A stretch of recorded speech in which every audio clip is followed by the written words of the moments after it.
Hello student, आज की इस वीडियो में हम लोग 2.1 का फोर्थ नंबर सवाल सॉल्व करेंगे। थर्ड नंबर सवाल आपका बहुत सिंपल सा था, छोटा सा सवाल। आप उसको मैं उम्मीद करता हूं कि आपने सॉल्व किया होगा। आज हम लोग चौथे नंबर सवाल को सॉल्व करेंगे। तो देखते हैं चौथे नंबर सवाल को सॉल्व करने के लिए हमको क्या प्रोफार्मा बनाना है। तो आपको ध्यान देना है, ये आपका ट्रांजैक्शन, आपका एसेट्स और लायबिलिटीज सब पहले की तरह ही है। सवाल में आपका दिया है कैश से बिजनेस स्टार्ट हो रहा है तो कैश लिखा है। आपके व्यवसाय में कुछ माल यानी गुड्स का क्रय विक्रय कर रहा है तो उसके लिए स्टॉक लिखेंगे। फर्नीचर नगद संपत्ति खरीदी गई है या कि जैसे भी खरीदी गई है, कहने का मतलब उधार या नकद फर्नीचर खरीदा गया है। फिर आपका कैपिटल होगा और क्रेडिटर्स, क्योंकि उधार क्रय भी हो रहा है। इसके अलावा आपके सवाल में कुछ नहीं बोल रहा है, तो केवल हम इन्हीं चीजों के साथ सवाल को सॉल्व करेंगे। तो देखिए, फर्स्ट ट्रांजैक्शन हमारा क्या है, रोकड़ से व्यापार शुरुआत किया यानी कि प्रारंभ किया। तो आप यहां पे लिखिए बिजनेस स्टार्ट विथ कैश। अच्छा, कितने रुपए से स्टार्ट कर रहे हैं? 25,000 रुपए से। तो देखिए, हमने आपको बताया था कि हमारा जब भी व्यवसाय आरंभ होगा तो व्यवसाय में लाई गई रोकड़ संपत्ति या माल व्यवसाय की क्या कहलाती है? कैपिटल कहलाती है। तो आप 25,000 को कैश के नीचे लिखेंगे, ये 25,000। स्टॉक अभी आपका कुछ नहीं है और फर्नीचर भी आपने नहीं लिया।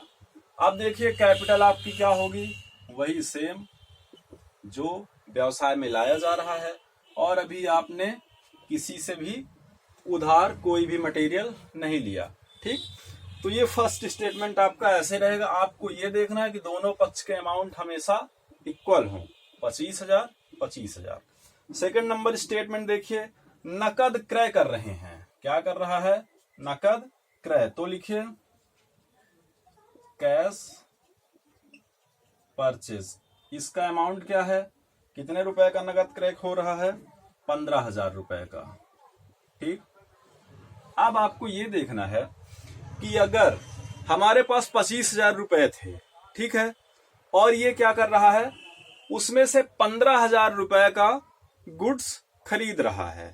ठीक, यहां पे गुड्स बोला नहीं गया, लेकिन अगर आपको नगद क्रय या विक्रय मिलेगा तो आप उसको स्टॉक में लिखते हैं। तो ये 15,000 रुपए इन्होंने क्या किया? खर्च कर दिया। ठीक, तो यहां पे हम 25,000 थे हमारे पास, तो 15,000 कम हो जाएंगे। इस 15,000 के बदले क्या आ गया? स्टॉक में अब हम क्या लिखेंगे? 15,000 रुपए। ठीक है, स्टॉक में हमने लिखा 15,000। और अभी फर्नीचर की बात हुई नहीं, आगे स्टेटमेंट में बोला जाएगा तो यहाँ पे फिर फर्नीचर को हम लिखेंगे। और देखिए कैपिटल में नो चेंज और क्रेडिटर में भी नो चेंज। क्यों? क्योंकि यहाँ पे देखिए आपका कैश 25,000 था, तो 15,000 रुपए खर्च किए तो उसके बदले क्या आ गया? स्टॉक आ गया। तो आपकी संपत्ति अगर टोटल एसेट्स का पक्ष देखा जाए तो अभी भी प्लस माइनस करने पे ये कितना आएगा?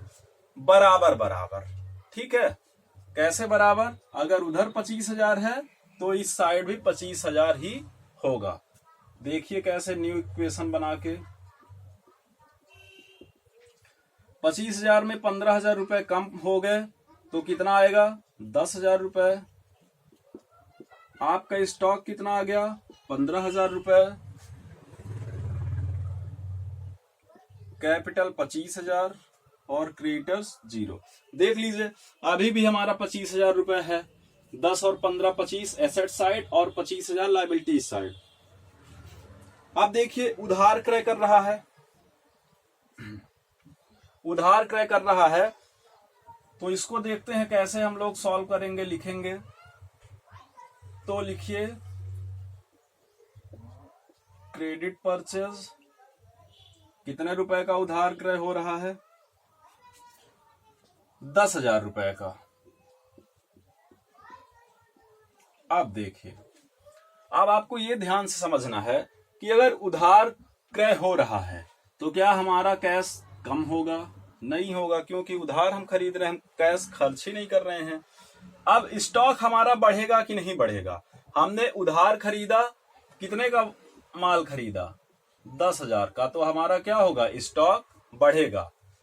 फर्नीचर की बात अभी नहीं बोली गई है, यहां पे आप 0 लिखेंगे।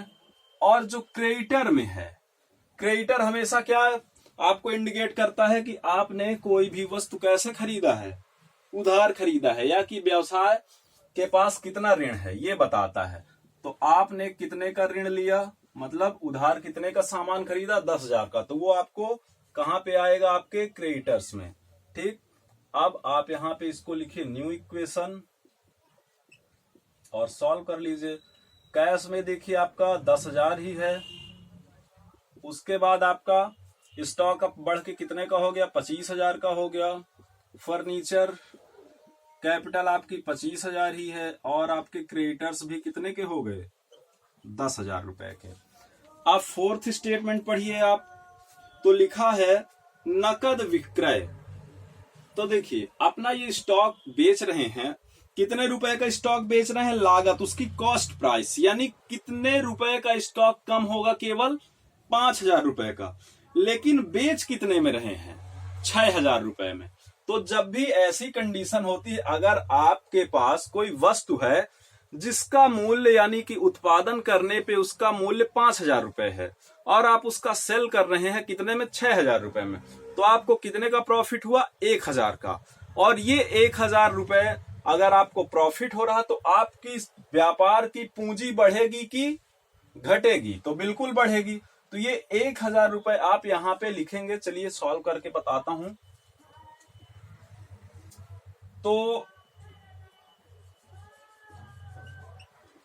कैश सेल, ठीक है, कॉस्ट कितनी है? कॉस्ट आपकी 5,000, और ये बेच कितने में रहे हैं? 6,000 रुपए में, ठीक है। अब देखिए, इनको कितने रुपए का स्टॉक बेचना है? 5,000 का, उसके बदले कैश कितना मिल रहा है? 6,000। तो यहां पे आप क्या करेंगे? 6,000 लिख देंगे, क्योंकि ये कैश इनके पास आ रहा है, तो ये कैश में कैश जुड़ेगा। पहले 10,000 रुपए था, अब 6,000 रुपए, तो 16,000 रुपए हो जाएगा। और यहाँ पे देखिए, स्टॉक ये कितने का बेच रहे हैं? 5,000 रुपए का। तो 25,000 का स्टॉक था, 5,000 का निकल जाएगा। फर्नीचर अभी नहीं आया, और ये जो 25,000 है, कैपिटल में क्या होगा? 1,000 जो प्रॉफिट हुआ है वो क्या होगी? ऐड हो जाएगी, और क्रेडिटर 0 हमारा रहेगा। अब इसको क्या करिए, सभी लोग लाइन खींचिए और न्यू इक्वेशन बनाइए। यहां पे लिखिए न्यू इक्वेशन, ठीक।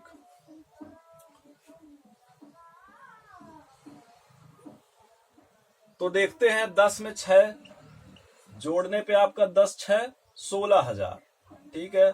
16,000 आपका कैश हो गया। 25,000 में आपका 5,000 रुपए घट गया, तो 20,000 हो गया। ये अमाउंट 0, और 25 में 1 जुड़ा तो 26,000, और ये आपका 10,000। फिफ्थ स्टेटमेंट देखिए, पांचवा, फर्नीचर खरीदा उधार, कितने का? 1,000 रुपए का। तो यानी दायित्व बढ़ रहे हैं। आप देखिए इसको कैसे लिखेंगे? Bought furniture on credit. आपका कैश कितना है? 1,000 रुपए। तो उधार खरीद रहा है, तो कैश में क्या कमी होगी? नहीं होगी, नो चेंज, 0 आएगा। स्टॉक में क्या कोई चेंज होगा? नहीं होगा, क्योंकि स्टॉक खरीदा नहीं जा रहा है। फर्नीचर की जगह अब आप क्या लिखेंगे? 1,000 रुपए, क्योंकि फर्नीचर यहाँ पे खरीदा गया है, तो उसके सामने हम 1,000 रुपए लिखेंगे। फिर इसमें हम क्या कोई चेंज करेंगे? No change. और आपने फर्नीचर को कैसे खरीदा है? उधार खरीदा है, तो ये 1,000 रुपए यहाँ पे आपके क्रेडिटर में और भी जुड़ जाएंगे। पहले आप कितने के ऋणी थी? 10,000 के, लेकिन अब कितने के हो गए? 11,000 रुपए के। तो ध्यान से देखिए, अब आपको कितना पे करना है? 11,000 रुपए। ठीक, अब देखते हैं न्यू क्वेश्चन बनाते हैं इसके लिए। 16,000 रुपए, 20,000 रुपए स्टॉक है आपका, और फर्नीचर अब कितने का हो गया? 1,000 का। कैपिटल आपके 26,000 रुपए, और ये आपका 11,000 हो गया। बीच बीच में आप लोग सवाल सॉल्व करते समय इसके एसेट्स और लायबिलिटीज पक्ष को इक्वल करके देखते रहिएगा। जैसे कि अगर हम चेक करें तो 16, 20, 36, 37,000, और यहाँ पे भी 26, 11, 37,000। ठीक, तो अभी तक सही चल रहा। अब लास्ट स्टेटमेंट देखिए, लेनदार को क्या कर रहे हैं? भुगतान कर रहे हैं। कितने रुपए? 7,500 रुपए। ये जो हमारे क्रेडिटर्स हैं, इनको हम क्या दे रहे हैं? कैश दे रहे हैं 7,500। तो इसको देखिए,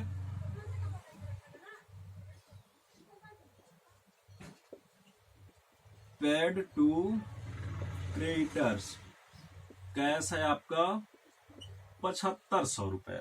तो देखिए, जब हम 16,000 रुपए हमारे पास कैश थी, जिसमें से हमने क्या किया? 7,500 रुपए लेनदार का भुगतान कर दिया, बाकी जगह जीरो आएगा।